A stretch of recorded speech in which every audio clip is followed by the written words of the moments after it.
મિત્રો, ગુજરાતની અંદર જો તમે બનાવી રહ્યા છો થીમ પાર્ક, એમ્યુઝમેન્ટ પાર્ક કે ઇન્ટિગ્રેટેડ ડેસ્ટિનેશન થીમ પાર્ક, તો તમને મળી રહી છે ગુજરાત સરકાર દ્વારા ગુજરાત ટુરિઝમ પોલિસી 21-25 અંતર્ગત ઘણી બધી સબસિડીઓ.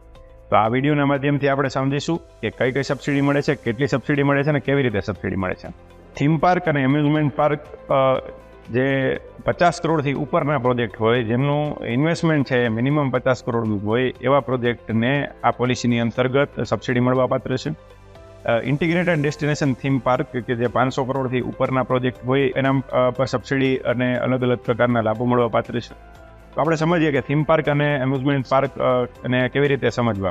તો એની અંદર ઘણી વખત ખાલી વોટર રાઇડ એટલે કે નાનો વોટર પાર્ક હોય, કે ખાલી એડવેન્ચર પાર્ક કે એડવેન્ચર રાઇડ્સ બનાવતા હોય, કે સ્ટેની ફેસિલિટી હોય, કે એમ્યુઝમેન્ટ રાઇડ્સ હોય, તો આટલા પૂરતું લિમિટેડ ના રહેતા આખો એક થીમ પાર્ક થીમ બેઝ હોય, અલગ અલગ એમ્યુઝમેન્ટ રાઇડ્સ છે, વોટર રાઇડ્સ છે, કે અલગ અલગ રિક્રિએશનની એક્ટિવિટીઓ એની અંદર આવી જતી હોય, આવા થીમ પાર્ક અને જેનું મિનિમમ 50 કરોડનું ઇન્વેસ્ટમેન્ટ હોય, એવા થીમ પાર્કની અંદર બેઝિક ફેસિલિટીમાં ડિજિટલ પેમેન્ટ એક્સેપ્ટન્સ થતું હોય, એની બુકિંગ ઇન્ફોર્મેશન કાઉન્ટર હોય, મેડિકલ ઇમરજન્સી ફેસિલિટી હોય, સોલિડ વેસ્ટ મેનેજમેન્ટની ફેસિલિટી હોય, અને ઘણી બધી બેઝિક જે ફેસિલિટી હોય એડવેન્ચર પાર્ક અને એમ્યુઝમેન્ટ પાર્કની અંદર જરૂરત પડતી હોય, આ ટાઈપની ફેસિલિટીઓ સાથેનું થીમ પાર્ક જો બનાવવામાં આવે ગુજરાતની અંદર, તો એની અંદર કુલ 2 સબસિડી મળે છે. કેપિટલ સબસિડી મળે છે 15%, અને સાથે સાથે ગ્રીન બિલ્ડિંગ સર્ટિફિકેશન અને સસ્ટેનેબલ ટુરિઝમ સર્ટિફિકેટ લેવા ઉપર પણ સબસિડી મળતી હોય છે. જ્યારે કે ઇન્ટિગ્રેટેડ ડેસ્ટિનેશન થીમ પાર્ક બનાવવામાં આવે, જેનું 500 કરોડથી ઉપરનું ઇન્વેસ્ટમેન્ટ છે, અને એની અંદર ઘણી બધી વસ્તુઓ ઇન્ક્લુડ થતી હોય છે. એ જો તમે બનાવી રહ્યા છો તો એની અંદર કેપિટલ સબસિડી 15% મળે છે, ગ્રીન બિલ્ડિંગ સર્ટિફિકેશન પણ ઉપર સબસિડી મળે છે, સસ્ટેનેબલ ટુરિઝમ માટેનું જે સર્ટિફિકેશન આવે છે એના ઉપર પણ સબસિડી મળે છે, અને સાથે સાથે સરકાર તમને જગ્યા પણ આપે છે, લેન્ડ પણ આપે છે.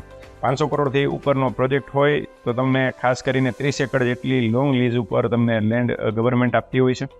અને ઉપરના 20 કરોડનું જો ઇન્ક્રીઝ થઈ છે ઇન્વેસ્ટમેન્ટ તમારું, એટલે કે 500 કરોડને બદલે 520 કરોડ થાય છે, તો વધારાની 1 એકર લેન્ડ આપે છે. દર 20 કરોડે 1 એકર લેન્ડ વધારે આપે છે. એટલે 540 કરોડનું ઇન્વેસ્ટમેન્ટ થાય તો 32 એકર થયું, 560 કરોડ થયા તો એ 33 એકર જગ્યા તમને છે લીઝ ઉપર આપતા હોય છે. આવી રીતે ગુજરાત સરકાર છે એ આ ટાઈપના થીમ પાર્ક, એમ્યુઝમેન્ટ પાર્ક અને ડેસ્ટિનેશન ઇન્ટિગ્રેટેડ ડેસ્ટિનેશન થીમ પાર્કને ગુજરાતની અંદર આવે, ગુજરાતના ટુરિઝમની અંદર મોટા લોકો છે એ ઇન્વેસ્ટમેન્ટ કરે અને રોજગારી મળે, આ હેતુથી આ ટાઈપની સબસિડી આપે છે. તો ચાલો સમજીએ ડિટેલમાં સબસિડી કેવી રીતે મળે છે, કેટલી મળે છે અને ક્યાં મળે છે. તો મિત્રો, આ ઇન્ટિગ્રેટેડ ડેસ્ટિનેશન થીમ પાર્ક છે, જેમનું ઇન્વેસ્ટમેન્ટ 500 કરોડથી ઉપરનું હોય છે. આ પાર્ક તમે જો બનાવવાનું વિચારી રહ્યા છો તો એક ખાસ ધ્યાનમાં રાખવા જેવી બાબત એ છે કે સ્ટેટ લેવલ ઇમ્પ્લિમેન્ટેશન કમિટી એટલે કે SLEC, આમની પ્રાયર અપ્રુવલ લેવી જરૂરી છે. પ્રાયર અપ્રુવલ લીધા બાદ તમારા પાર્કની અંદર અમુક ફેસિલિટી છે, જેમ કે અલગ અલગ ટાઈપની રિક્રિએશન બેઝ એક્ટિવિટી એની અંદર હોવી જોઈએ, મ્યુઝિકલ ફાઉન્ટેન, લેન્ડસ્કેપ એરિયા અને કેમ્પિંગ એરિયા હોવો જોઈએ, facility for live entertainment and stage show થઈ શકે એવી કંઈક ફેસિલિટી તમારા આખા ડેસ્ટિનેશન થીમ પાર્કની અંદર હોવી જોઈએ. નિશ ઇવેન્ટ્સ અલગ અલગ નેશનલ લેવલની ને ઇન્ટરનેશનલ લેવલની થતી હોય, સ્ટેટ લેવલની થતી હોય, તો એ ઇવેન્ટ ત્યાં મેનેજ થઈ શકે એવી કંઈક વ્યવસ્થા હોવી જોઈએ. મલ્ટિપલ રેસ્ટોરન્ટ ફેસિલિટી, એકોમોડેશનની ફેસિલિટી હોવી જોઈએ, નાઇટ ટાઈમ કંઈક એન્ટરટેનમેન્ટ થઈ શકે, એવા શો થઈ શકે એના માટેની હોવી જોઈએ. સ્ટાર ગેઝિંગ જે નવો કન્સેપ્ટ છે, તો એની સાઇટ્સ તમે એમાં રાખી શકો છો.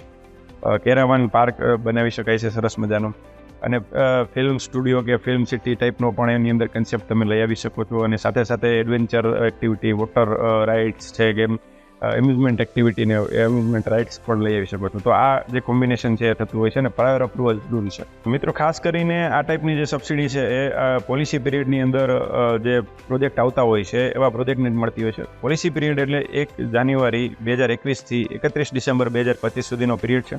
આ પિરિયડની અંદર આ પ્રોજેક્ટ શરૂ થયેલા હોવા જોઈએ, અને એમનું બાંધકામ શરૂ થઈ ગયું હોવું જોઈએ, એની બાંધકામની પરવાનગી મળેલી હોવી જોઈએ, અને પ્રોજેક્ટ પૂર્ણ થયા બાદ એમનું બિઝનેસ ચાલુ થઈ ગયું હોવું જોઈએ. ફર્સ્ટ સેલ્સ બિલ છે એમનું આ પિરિયડની અંદર આવી ગયેલું હોવું જોઈએ.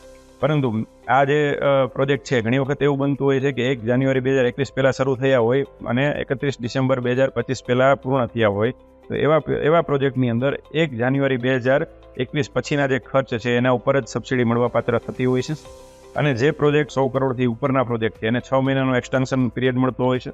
100 કરોડથી 250 કરોડ સુધીના પ્રોજેક્ટને 6 મહિનાનો, 250 કરોડથી 500 કરોડના પ્રોજેક્ટને લગભગ 12 મહિનાનો એક્સટેન્શન પીરિયડ મળતો હોય છે અને 500 કરોડથી ઉપરના જે પ્રોજેક્ટ છે એને 18 મહિનાનો એક્સટેન્શન પીરિયડ મળતો હોય છે એપ્લિકેશન કરવા માટે અને પ્રોજેક્ટ શરૂ કરવા માટે.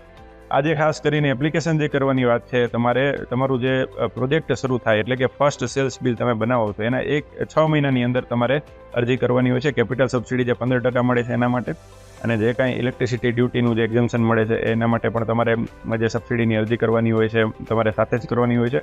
એમાં તમને ખાસ કરીને જે લેન્ડ લેવા માટે આપણે સ્ટેમ્પ ડ્યુટી ભરેલી હોય, રજિસ્ટ્રેશન ફી ભરેલી હોય છે એ પણ તમને રિએમ્બર્સ થતી હોય છે. અને ગ્રીન જે સર્ટિફિકેટની આપણે વાત કરી કે ભાઈ ગ્રીન બિલ્ડિંગ સર્ટિફિકેટ અને સસ્ટેનેબલ ટુરિઝમ સર્ટિફિકેટ જે લેતા હોય છે એની જે નામાંકિત એજન્સીઓ છે એમના થ્રુ આપણે જે સર્ટિફિકેટ લઈએ છીએ, જે સર્ટિફિકેટ લેવાનો ખર્ચ થાય છે આ ખર્ચના 50% જેટલું આપણે સબસિડી મળતી હોય છે અને 10 લાખ રૂપિયાની મેક્સિમમ લિમિટ છે.